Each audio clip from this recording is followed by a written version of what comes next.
मिरची महोत्सव संपला, आता सुरू आहे मान्सून महोत्सव. यावर्षी पावसाने जरा हजेरी लवकरच लावली. बऱ्याचशाच माझ्या मैत्रिणींच्या पुढे प्रश्न पडला असेल, चटणी करायची आहे पण मिरच्या बारीक होतील का, मिरच्या ओल्या तर नसतील का, त्याची पावडर व्यवस्थित होईल का, आणि सगळ्यात मोठा प्रश्न म्हणजे की वर्षभर माझी चटणी टिकेल का.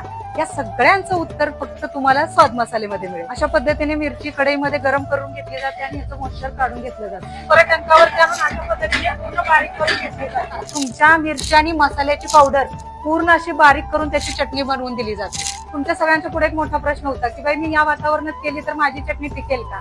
या सगळ्याचं टेन्शन स्वाद मसाल्याने घेते. स्वाद मसाले तुमची वर्षभर चटणीची गॅरंटी घेते. मग कधी येत आहे तुमची चटणी बनवायला.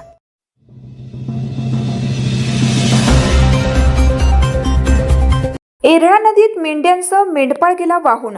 तांदळी वस्ती नजीक पूल ओलांडताना दुर्घटना, सर्वांना वाचवण्यात यश. तासगाव तालुक्यातील तुर्ची गावाला जोडणाऱ्या पुलावर सोमवारी 5 मेंढ्यांसह मेंढपाळ पाण्याच्या गतीमुळे वाहून गेला. मात्र उपस्थित लोकांनी प्रसंगावधान राखत पाण्यात उड्या घेत मेंढ्यांसह मेंढपाळाला वाचवले. ही घटना सोमवारी सायंकाळी 6च्या दरम्यान घडली.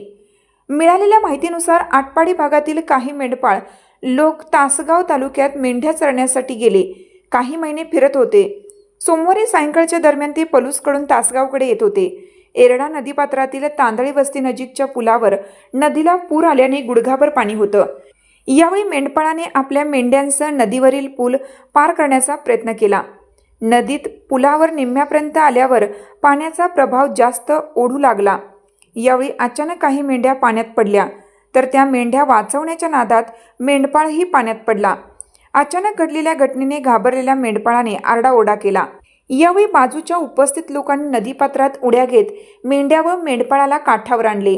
मात्र उपस्थित मंडळी नसती तर मोठी दुर्घटना घडली असती असं बोललं जाते. दैव बलवत्तर म्हणून मेंढ्यांसह मेंढपाळाला सुरक्षित बाहेर काढण्यात आलं.